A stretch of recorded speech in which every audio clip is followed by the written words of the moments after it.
Louvado seja nosso Senhor Jesus Cristo. Queridos irmãos e irmãs, celebramos hoje o quarto domingo do tempo comum e mais uma vez a liturgia da palavra quer tocar nos nossos corações, quer tocar na nossa vida, quer nos inserir no lugar onde o Senhor quer acolher o seu povo e estabelecer o seu reino. E nós poderíamos dizer sem nenhum equívoco que o lugar onde Deus quer nos reunir é a sua igreja. O lugar onde se reúne o seu povo, o povo fiel, onde dominicalmente nós somos alimentados pela palavra, pela Eucaristia e pela vida comunitária. Hoje, a gente vai perceber que Jesus ele não prega nas sinagogas. Não é assim que está lá no Evangelho? Aliás, ele nem mostra isso, né? Tá na rua, tá longe. E isso fala muito para nós porque naquele tempo, nesse momento onde Jesus fala para aquele no Monte das Bem-aventuranças, ele não fala para aqueles que estão dentro das sinagogas, que estão nos templos, aquelas pessoas mais perfeitas, os mais ricos, os prósperos, aqueles que já sabem da lei, dos costumes, né, que entendem tudo, os grandes sabidões, né? Jesus não está nesse ambiente, por quê? Primeiro que eles não querem que Jesus esteja mais, né? Porque Jesus, onde estava, ele ensinava de um modo diferente. Há alguns dias atrás, a gente se deparava com aquela passagem do Evangelho onde Jesus entra na sinagoga e coloca aquele homem de mão seca no meio do povo, né? Isso é um gesto concreto de Jesus, de misericórdia, de inclusão, de tudo que a gente quiser dizer, de coisas boas sobre Deus, mas esses gestos de Jesus, eles causavam um grande escândalo para o povo judeu, para os ricos, para os sabidões, para os perfeitos, para aqueles que não precisam mudar de vida porque já são perfeitos, para aqueles que não precisam de conversão porque já sabem da lei, dos costumes, da doutrina. Eu estou dizendo isso do povo judeu, mas a gente pode dizer muito bem isso sobre aquele povo lá da igreja de Marte. Conhece aquele povo? Então, aquele povo de lá, bem longe, bem distante. Muitas vezes Deus quer falar aos nossos corações, mas nós nos comportamos como os fariseus, como os mestres da lei, como os doutores da lei, como os judeus daquele tempo que frequentavam as sinagogas. Não preciso ouvir nada, porque a palavra não vai me mudar, porque eu já fui movido pela palavra. Isso é uma completa ignorância. Isso é uma prepotência que não deixa mais Deus nos moldar, não deixa mais Deus transformar a nossa vida, porque o povo pensava que tendo já eles estando inseridos num convívio social ali, já acostumados, não precisam mais mudar nada. E o tempo todo Deus quer nos moldar. O tempo todo Deus quer falar no nosso coração. O tempo todo Deus quer transformar a nossa vida. Quer nos fazer bem-aventurados. E por isso que Jesus não prega, no Evangelho de hoje ele não está na sinagoga. Mas como o salmo que nós acabamos de ouvir, o refrão do Salmo 145 de hoje, felizes os pobres em espírito, porque deles é o reino dos céus. Jesus não está falando para os ricos que estão frequentando as sinagogas, mas Jesus agora está falando a um povo que foi excluído por esses ricos, aqueles que estão seguindo Jesus. E a gente escuta isso, né? O Senhor abre os olhos aos cegos, o Senhor faz erguer-se o caído, o Senhor ama aquele que é justo, o Senhor é fiel para sempre, Ele faz justiça aos que são oprimidos. Não faz justiça, porque a justiça já é feita e estabelecida por aqueles grandes, que muitos deles estão dentro dos templos, né? Nas sinagogas, inclusive. Mas agora Jesus ele ergue aqueles que, inclusive, estão oprimidos, estão abandonados, largados. E o primeiro versículo do Evangelho de hoje, ele é muito profundo para nós. Jesus ele vê as multidões, aquelas multidões que estão como ovelhas sem pastor, que não tem um lugar para ouvir a palavra, que não tem um lugar para partilhar a palavra, que não tem um lugar para serem ensinados. E Jesus, ele vê essa multidão, ele vê a miséria dessa multidão, a pobreza dessa multidão. Não só uma pobreza material, mas ele também vê aquele aspecto de uma pobreza social. Não estão mais acolhidos no lugar onde deveriam acolher. A palavra de Deus agora, ela fala para um grupo de pessoas, e Jesus, ao ver essa realidade, ele derruba tudo isso. Ah, tu não quer que eu pregue na sinagoga não? Tudo bem, eu tenho um povo aqui que está me seguindo, que está sendo fiel a mim, e é a eles que eu vou pregar, porque é a eles que eu vim falar. Na verdade, veio falar a todos, mas nem todos foram capazes de ouvir. nem todos foram capazes de abrir os seus corações para que a semente da palavra de Deus pudesse ser lançada. Essa semana eu falava, né? O problema não está na semente. O tempo todo a gente quer fiscalizar a semente, o tempo todo a gente quer saber se está dando fruto. Nem tudo depende de nós. Nem tudo depende de nós. A semente vai brotar no grande mistério da natureza. O problema é o terreno que essa semente é lançada. Muitas vezes essa semente, aliás, esse terreno do nosso coração não está preparado. Como também aqueles corações daquele povo que estava nas sinagogas não estavam preparados. E pode acontecer também que muitos de nós aqui reunidos não tenhamos um coração preparado para ouvir a palavra do Senhor, lamentavelmente. E está tudo bem. Amanhã ou depois Deus vai lá e fala de novo. Mas é preciso que nós preparemos o nosso coração para essa semente da palavra do Senhor que é lançada sobre nós. Jesus vê uma grande capacidade da sua palavra ser lançada no coração, nos corações daquelas pessoas que estavam seguindo Jesus, aquelas multidões. Ele vê aquelas multidões, aquelas milhares de pessoas sozinhas, talvez desamparadas na sua pobreza, na sua miséria, na sua dor, na sua enfermidade, na sua solidão, na sua ansiedade ou na sua depressão, enfim, qualquer situação. E nós podemos ser esse povo que hoje Deus olha para nós, através da igreja. Não nos lugares perfeitos, nos lugares dos grandes, dos sábios, dos ricos, dos doutores, dos mais inteligentes. Somos nós aqui hoje. Tem até uma música, somos nós esse povo. Não tem uma música dessa? Somos nós esse povo que o Senhor quer manifestar sua misericórdia, quer ensinar. E ele vendo as multidões, ele não olha com julgamento, mas ele olha com compaixão. Na verdade, Jesus ele vai falando sobre os bem-aventurados, falando dele mesmo, trazendo ele mesmo como o caminho para a gente encontrar o reino dos céus. Ele vendo as multidões, ele vê também cada pecado, ele vê cada realidade, ele vê cada dor, cada luta, ele vê cada pessoa, cada história, cada coração. E ele quer acolher essas pessoas.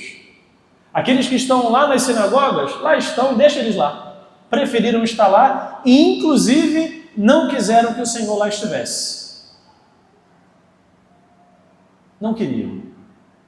Mas agora Jesus está com aqueles que estão ali sendo fiéis o tempo todo, não só na escuta, mas na presença. E aqui eu preciso chamar a atenção do meu povo para o seguinte: não adianta só a gente ouvir, não. A gente escuta muita podridão, a gente escuta de tudo. É preciso também a gente ter presença. E não é só a presença no domingo na missa. Não é. A gente precisa ter uma presença na nossa vida pastoral, uma presença na tua família, uma presença no teu trabalho, nos teus relacionamentos. E não é uma presença qualquer, mas é uma presença iluminada pelo Senhor, é uma presença cuidada, é uma presença transfigurada. Porque nós não temos como ser as mesmas pessoas depois do encontro com o Senhor. Por isso que Jesus vê a nossa realidade. E vendo essa realidade, chama todo mundo para um movimento de subida. Aqui está uma grande coisa importante também sobre o Evangelho de hoje. Jesus não nos quer parados. É muito cômodo a gente vir no domingo à missa, né? É maravilhoso. Agora eu vou lá, vou ficar naquele êxtase, né? Ouvir a palavra de Deus. Ou então vou dormir na missa, porque aquela palavra não toca o meu coração, daquele jeito não toca o meu coração, aquela oração, aquela homilia daquele jeito, não toca o meu coração, mas aí não é problema meu, né? É problema de quem está com o coração fechado. E assim a gente perde a oportunidade de se converter. A gente perde a oportunidade de Deus tocar no nosso coração. E podemos cair no risco da nossa vida espiritual se transformar como aqueles judeus que fecharam não só as sinagogas, mas fecharam os seus corações para a mudança de vida. Fecharam os seus corações para que Deus entre e possa ali fazer uma nova história. Estavam acomodados. Agora, queridos, Jesus nos chama a seguir com Ele. E Ele vai fazer um movimento de subida. Ele vai fazer com que nós saiamos da nossa superficialidade. Ele quer que nós caminhemos com Ele como nós estamos, na nossa pobreza, na nossa aflição, na nossa mansidão, na nossa misericórdia, na nossa pureza de coração, na nossa luta, na promoção da paz. Tá difícil a tua vida? Tá. Mas Jesus, Ele quer você assim, do jeito que você tá, na luta. Ele quer que você caminhe com Ele, lutando, na pobreza, na aflição, na enfermidade, na ansiedade, enfim, qualquer desculpa que você venha querer dar hoje, Jesus quer você assim, do jeito que você está. E Ele no monte, Ele se senta para ensinar. Vejam, aqui se sentar traz dois aspectos importantes. O primeiro, ao contrário daqueles que ensinavam na sinagoga, aqueles que ensinam na sinagoga ficam de pé, como eu estou aqui de pé falando do ambão, né? Agora, lá no monte, na liberdade, na natureza, no lugar onde Deus quer estabelecer um novo povo e ensinar acolhendo esse novo povo, Ele fala sentado, ou seja, como família, como um pai que está ao redor dos seus filhos. Não é assim? Isso é muito bonito para nós. Não tem aquela coisinha de, tudo encaixadinho, tudo não sei o quê, porque eu tenho que falar assim, porque eu não posso usar essa ou aquela palavrinha, porque fulano vai se sentir incomodadinho e não sei o quê, e poderia ser assim. Não tem essa palhaçada. Jesus, Ele se senta com aqueles que estão ao redor, como eles estão. Ele quer aqui trazer um aspecto de proximidade. São meus, como eu dizia mais cedo, no início da homilia, como ovelhas que estão sem pastor. Agora eles têm um pastor, porque os pastores queriam ficar com os ricos, com os preparados, com os doutores, com os sabidões, com os fariseus, com os grandes. Agora Jesus, Ele não quer nada disso, Ele quer acolher esses pequeninos e sentou-se com eles para ensinar. Agora, vejam, Jesus, Ele não se sentou com eles para ser como eles. Cuidado, é perigoso a gente dizer isso, A gente precisa entender que Jesus se sentou com eles para ensinar, porque Ele, sendo Deus, Filho de Deus, verdadeiro pastor, Ele tem a autoridade de ensinar. Os discípulos se aproximaram, não só eles, mas todas as multidões, vindo daqui e dali, muitos com muitas necessidades, com muitas realidades, e Jesus, Ele começa a falar sobre os bem-aventurados. Eu falava no início da missa, Não só os bem-aventurados hoje são elevados, mas todos nós aqui, por sermos batizados, o Senhor daqui a pouco também será um bem-aventurado, porque vai ser batizado. Jesus, quando Ele sobe no monte, Ele não fica gritando, Ele não vai ameaçar ninguém, Ele não vai correr atrás da vida de ninguém, não vai cuidar da vida do outro. Você está fazendo isso, muda de vida, não. Ele não promete nenhum sucesso para ninguém. Ele se apresenta como um caminho, não como a solução de tudo, mas Ele se apresenta como um caminho. Ele proclama: felizes aquelas pessoas que o mundo hoje entende como fracos ou fracassados. Talvez alguém já tenha dito para você: você é um derrotado, você é um fracassado, você é isso, você não consegue.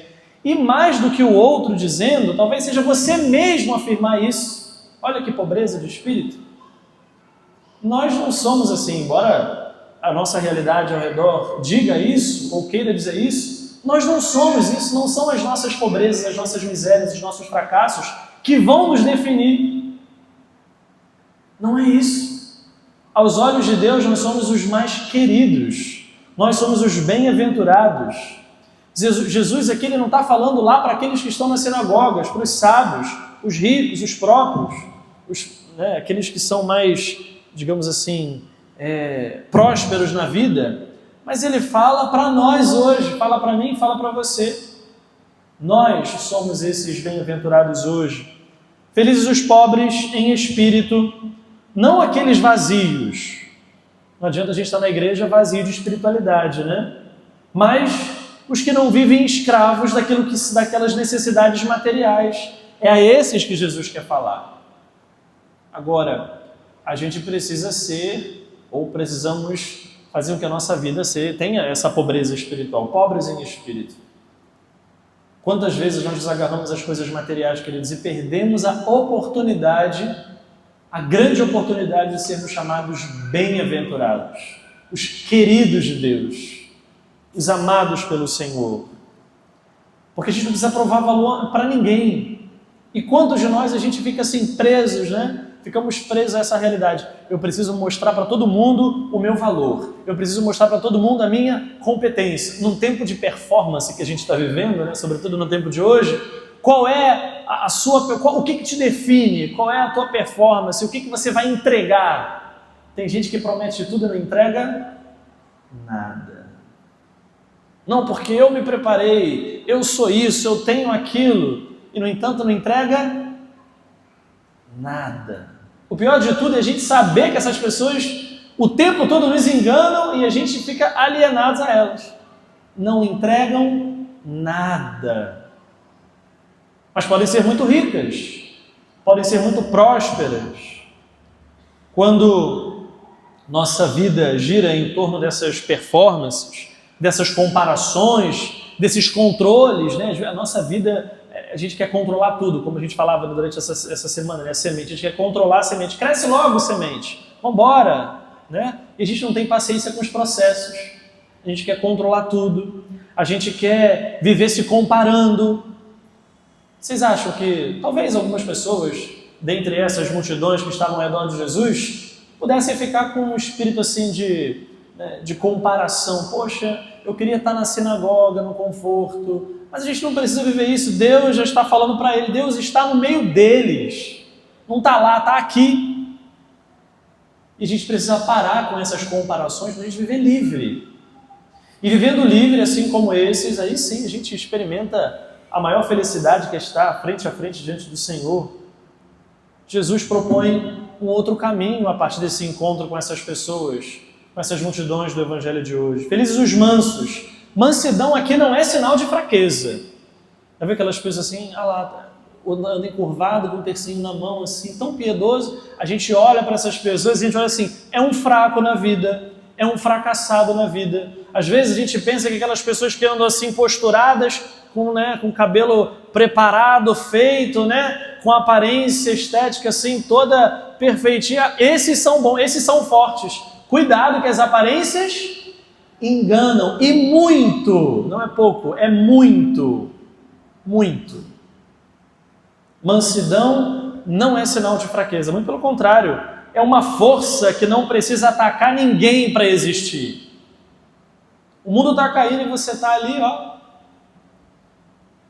Tá todo mundo falando mal de você e você está, ó. Tem muitos memes que revelam isso, né? O padre às vezes gosta de compartilhar muitos deles.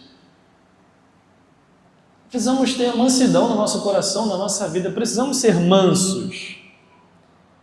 E a mansidão, queridos, faz muito bem para a nossa vida, para a nossa espiritualidade. Aquela pessoa que não é mansa, ela não consegue rezar direito, ela está sempre ali agitada o tempo todo, numa cobrança dali, daqui, eu tenho que fazer, eu tenho que entregar, eu tenho que performar, né? Assim, eu tenho que... né? E a gente deixa a mansidão de lado. E isso fala muito sobre nós, sobre a nossa personalidade, sobre a nossa espiritualidade, sobre como nós agimos no mundo onde nós estamos, fala sobre a nossa caminhada de igreja. Felizes os misericordiosos. A gente tem um problema muito grande com o nosso passado, né? A gente não consegue andar para frente direito, porque a gente está sempre olhando para trás. Imagina você dirigindo um carro, né? Mesmo tendo retrovisor, o tempo todo está com a cabeça assim virada para trás. Pelo amor de Deus. A gente não consegue mais andar para frente. A gente não consegue mais ver. Por quê? Porque a gente não consegue perdoar mais ninguém. A gente guarda rancor das pessoas. E por isso a gente vive ali preso no passado. Preso porque tem um peso que nos segura. Se liberta disso. O povo que caminhava com Jesus lá no monte, né, que subiu com ele no monte, era um povo que queria viver livre disso. Vamos viver livre disso também nós, que estamos aqui reunidos, ouvindo a palavra. Certo é uma coisa, perdoar talvez não vá mudar o outro. E está tudo bem. Só que a sua parte precisa ser feita. Perdoar. Amai-vos uns aos outros como eu os amei. Perdoar como eu vos amei. Perdoar 70 vezes 7. O perdão ele vai reorganizar a nossa vida espiritual também. Isso é um aspecto muito importante para nós, queridos. Não só perdoar o outro, mas também perdoar nós mesmos, porque assim a gente vai olhar para frente. Bom, minha parte eu já fiz, então agora eu preciso andar para frente. É isso que nos aproxima de Deus, amados. Não só o tempo todo fica olhando para trás, porque fulano fez isso, porque eu ainda não consegui perdoar. Se liberta disso, desse espírito opressor, desse demônio da acusação que fica o tempo todo te aprisionando a isso. Para de olhar para trás, olha para frente. Olha para frente. Bem-aventurados são aquelas pessoas que o tempo todo promovem a paz. No mundo onde nós só falamos de guerra, de disputa, de comparações, nós somos chamados a sermos aqueles promotores da paz. Precisamos nós, dentro da nossa casa, na nossa família, parar de colocar lenha na fogueira. Se tem alguém falando mal, a gente fala mais mal ainda. Se tem alguém trazendo uma coisa de fofoca, a gente traz uma outra matéria para fofoca, né? E a gente ali perde a oportunidade de crescer e a gente só se diminui. Aí a gente não se comporta como aqueles bem-aventurados, mas a gente se comporta como pessoas verdadeiramente miseráveis. Já viu aquela pessoa miserável? A gente não pode sair daqui dessa igreja hoje miseráveis. Muito pelo contrário. Precisamos sair daqui como os bem-aventurados. Porque o Senhor transforma a nossa vida. E Ele precisa que a gente dê esse passo. Aquelas pessoas que estavam ao redor de Jesus no monte desceram, continuaram a sua vida. Mas eles continuaram a sua vida transformados. Bom, alguma coisa Deus colocou no coração delas. E eu espero que tudo isso que a gente tenha ouvido hoje, participado hoje dessa Eucaristia, tenha sido colocado num lugar especial no nosso coração. Jesus, Ele aqui não quer romantizar a nossa dor. Ele não romantizou a dor daquelas pessoas, daqueles que não estavam dentro das sinagogas. Jesus acolheu essas pessoas, mas Ele ensinou algo muito bom para elas, como também quer ensinar algo muito bom para nós. A gente parar de ficar afogado na dor. Minha vida está assim, não vai mudar. Vai sim. Que essa realidade não vai... Não. Ele ensina a gente a atravessar sem medo os desafios da vida. Vocês acham que essas pessoas iam mudar de vida? Não. Mas quem estava com elas? E ali no sentido de familiaridade. Quem estava com elas? Era o próprio Deus. Era o próprio que sentou-se com eles. E depois alimentou esse povo. Ou seja, é um espírito de pai. É um espírito de alguém que está ali, né, acolhendo aquele povo e também sendo acolhido por aquele povo. E é tão bom quando a gente se sente bem no lugar onde o povo está aberto à mudança, né?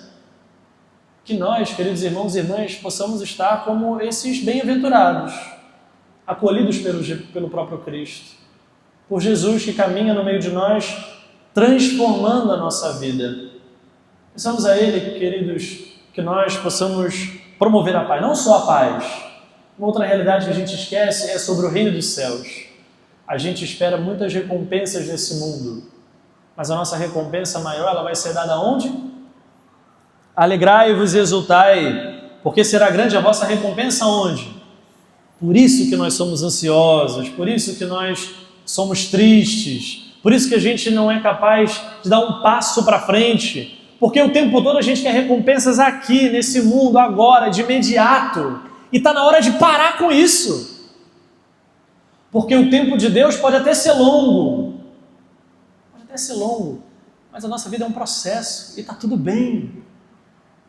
Deus quer curar essas coisas em nós hoje, essas coisas que nos impedem de deixar a semente crescer. A gente precisa cuidar, não só deixa a semente ali, né, trabalhar normalmente, agora a gente precisa cuidar do lugar onde essa semente é lançada, o terreno do teu coração. Como Jesus ali acolheu aquelas pessoas que estavam no monte, aquelas multidões. E acolher já é uma preparação para aquela semente que foi lançada, que são os ensinamentos de Jesus. Que esses ensinamentos também, lançados no seu coração, sejam essas sementes, que dê muito fruto daqui a pouco. Agora é preciso que a gente cuide do terreno. A semente, naturalmente, por um grande mistério da vida e do amor de Deus, ela vai crescer, germinar, criar raízes profundas, ser capaz de crescer robustamente, dar muito fruto. nós todos possamos um dia, amados irmãos e irmãs, como bem-aventurados, dar muitos frutos na nossa família, na nossa casa, na nossa igreja, na nossa vida pastoral, onde quer que nós estejamos. O cristão de hoje, ele precisa dar esse testemunho. Louvado seja nosso Senhor Jesus Cristo.